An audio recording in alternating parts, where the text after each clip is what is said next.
अस्सलाम वालेकुम everyone, this is me Sonia और एनाटॉमी एंड फिजियोलॉजी में आज हम यूनिट सेकंड डिस्कस करेंगे which is homeostasis. So let's get started. In this unit there are four objectives, जिसमें वन पर है हमारे पास डिफाइन द टर्म होम्योस्टेसिस की होम्योस्टेसिस है क्या। देन है discuss the factor which affect homeostasis. Then define feedback mechanism and its component and discuss the role of feedback mechanism in maintenance of homeostasis with example. So one by one करके सारे objectives को इस video में discuss करेंगे, तो video को and तक देखिएगा। सो होम्योस्टेसिस वर्ड का मतलब ही ये है कि कोई चीज़ अपनी सेम स्टेट में प्रेजेंट हो, यानी स्टेइंग द सेम और मेंटेनिंग बैलेंस, यानी कोई भी चीज़ इम्बैलेंस में नहीं होनी चाहिए, हर चीज़ अपने बैलेंस में होनी चाहिए, तो उसको हम होम्योस्टेसिस बोलते हैं। अगर बॉडी की बात करें तो होम्योस्टेसिस बॉडी की वो एबिलिटी है जो कि बॉडी की इंटरनल कंडीशन, इंटरनल इन्वायरमेंट को स्टेबल और कांस्टेंट रखती है।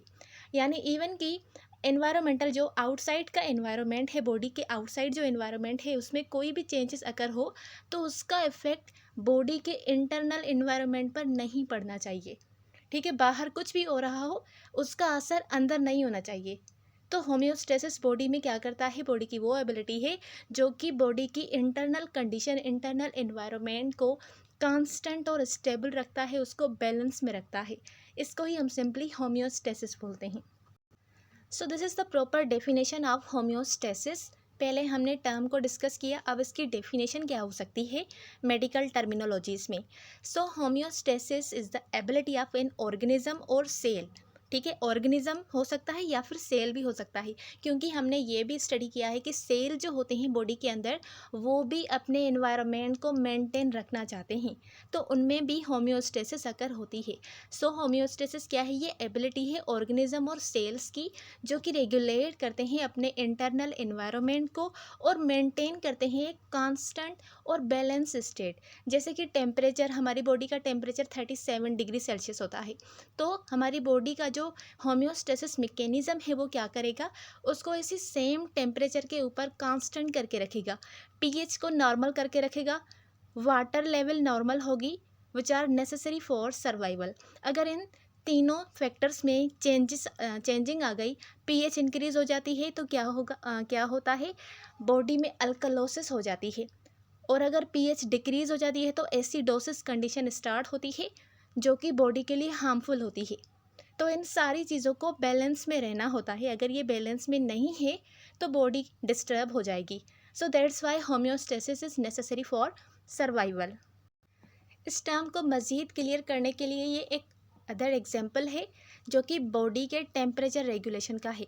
So when the body get too hot it sweats to cool down. जब बॉडी बहुत ज़्यादा हार्ट हो जाती है तो उसके रिजल्ट में जो बॉडी का रिस्पॉन्स होता है वो स्वेटिंग होता है। जब स्वेटिंग होती है तो उसके बाद जो बॉडी है वो कूल डाउन हो जाती है, यानी उसका जो टेम्परेचर है वो नॉर्मल हो जाता है। लेकिन ऑपोजिट देखें तो अगर बॉडी बहुत ज़्यादा कोल्ड हो गई है, विंटर की सीज़न में बॉडी ज़्यादा कोल्ड हो जाती है, तो जब बॉडी कोल्ड हो जाती है उसके रिस्पॉन्स में क्या होता है, शिवरिंग होती है। शिवरिंग से हीट जनरेट होती है जिससे अगेन जो बॉडी का टेम्परेचर है वो नॉर्मल हो जाता है। सो ये दोनों मैकेनिज़्म हेल्प करते हैं बॉडी के टेम्परेचर को 37 डिग्री सेल्सियस के अराउंड मेंटेन करके रखने के लिए। So this is the best example of homeostasis. सो यहाँ पर हमारा ऑब्जेक्टिव नंबर 1 क्लियर हुआ। सेकंड ऑब्जेक्टिव है discuss the factors which affect homeostasis. अब हम उन फैक्टर्स को डिस्कस करेंगे जो होम्योस्टेसिस को अफेक्ट करते हैं, उसको आइदर वो डिस्टर्ब कर सकते हैं या फिर इनिशिएट भी कर सकते हैं। तो हम वो फैक्टर्स पढ़ेंगे जो कि होम्योस्टेसिस को अफेक्ट कर रहे हैं। नंबर 1 पर है नर्व सिस्टम। अब नर्व सिस्टम का काम होता है कि वो सिग्नल्स को सेंड करता है और इन्फॉर्मेशन को रिसीव करता है। अगर ये अपना काम ठीक से नहीं कर पाए, यानी जो सिग्नल्स और इन्फॉर्मेशन जो सेंड करता है ये डिफरेंट पार्ट्स ऑफ बॉडी की तरफ, वो उनमें फ़ेल हो जाए या फिर इन्फॉर्मेशन को रिसीव करने में फ़ेल हो जाए, तो इससे क्या होगा, डिलेड और इम्प्रॉपर रिस्पॉन्स जनरेट होना शुरू हो जाएंगे, जिसके जिसके बाद जो बॉडी का इंटरनल इन्वायरमेंट है वो बैलेंस नहीं होगा, वो इम्बैलेंस हो जाएगा। क्यों? क्योंकि जो नर्व सिस्टम है वो ठीक से काम नहीं कर रहा, आइदर वो सेंडिंग में उसका मसला है या फिर जो इन्फॉर्मेशन रिसीव हो रही है वो ठीक से नहीं ले रहा। तो नंबर 1 पर ये फैक्टर है जो कि होम्योस्टेसिस को अफेक्ट करता है। सेकंड है एंडोक्राइन सिस्टम। एंडोक्राइन सिस्टम में हार्मोन इम्बैलेंस हो जाते हैं।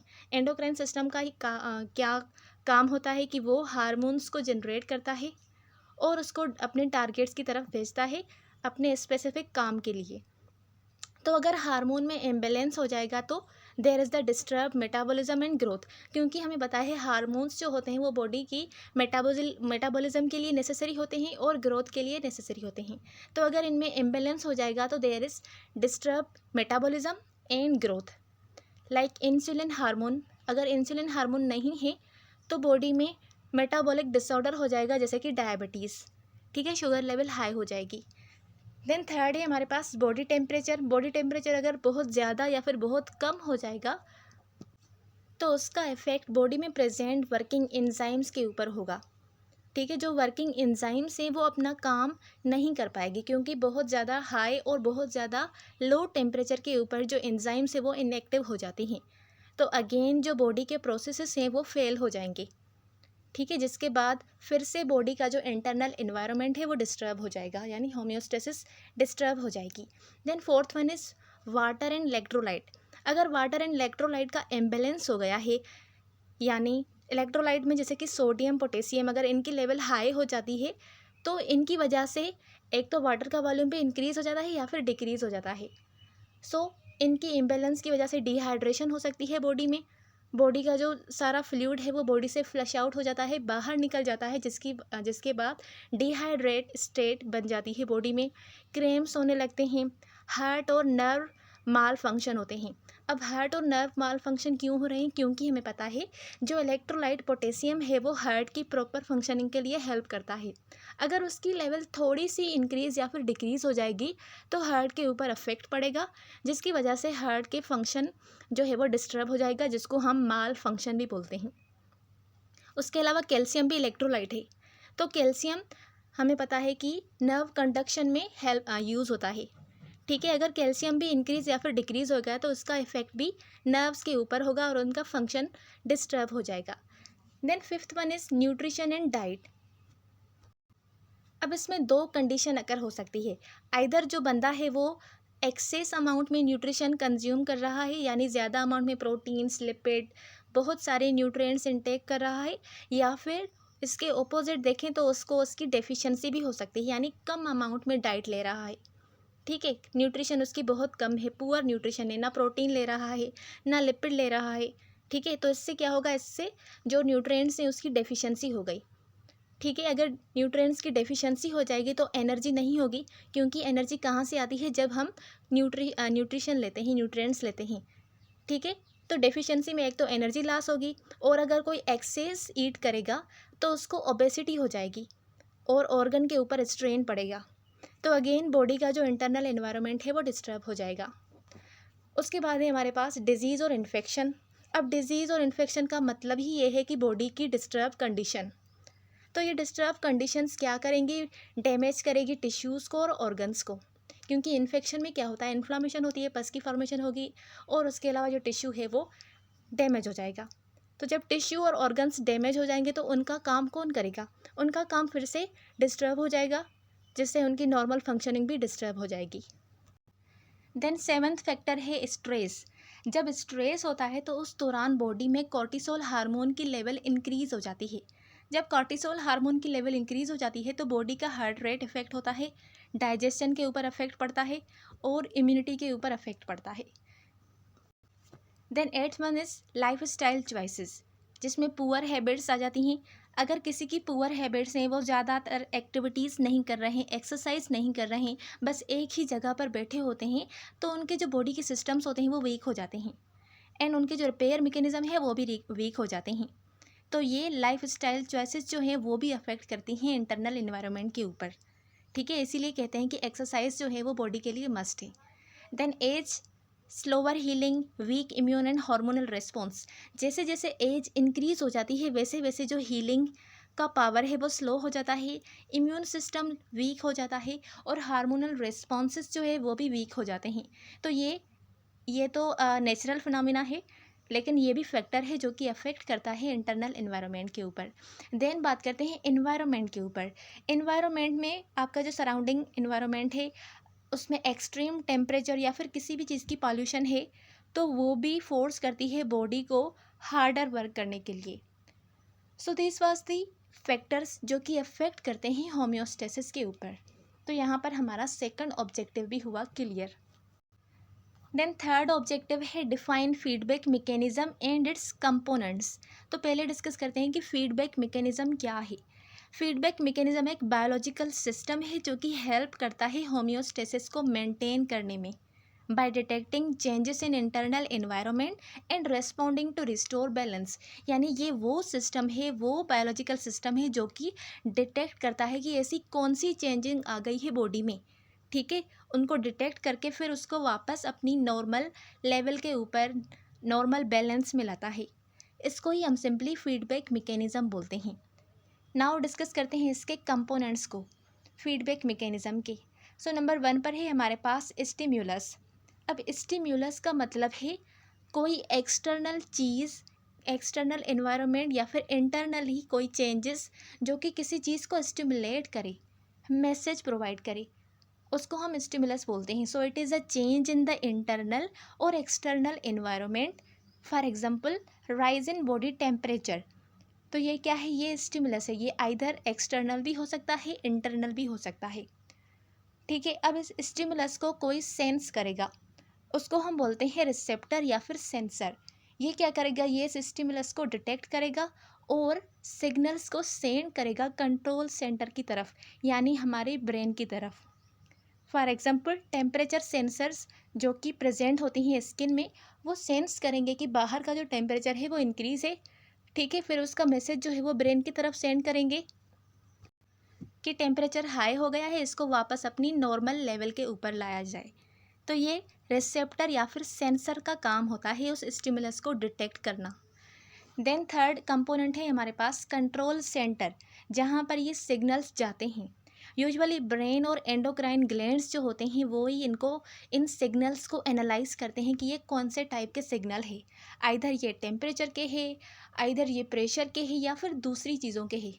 दूसरी चीज़ें जैसे कि इलेक्ट्रोलाइट, सोडियम की लेवल हाई हो गई है, पोटेशियम की लेवल हाई हो गई है, ग्लूकोज की लेवल हाई हो गई है, कैल्शियम की लेवल हाई हो गई है, तो इनको भी डिटेक्ट करते हैं कि इनकी लेवल हाई हो गई है, इनको वापस अपनी नॉर्मल लेवल के ऊपर लाया जाए, ठीक है। तो इन सिग्नल्स को एनालाइज करके फिर वापस ये इंस्ट्रक्शन सेंड करते हैं। फॉर एग्जांपल हाइपोथैलेमस, ठीक है। हाइपोथैलेमस मोस्टली बॉडी की चेंजेस को डिटेक्ट करता है, उसके बाद वो अपने हार्मोन्स को रिलीज़ करता है पिट्यूटरी ग्लैंड में।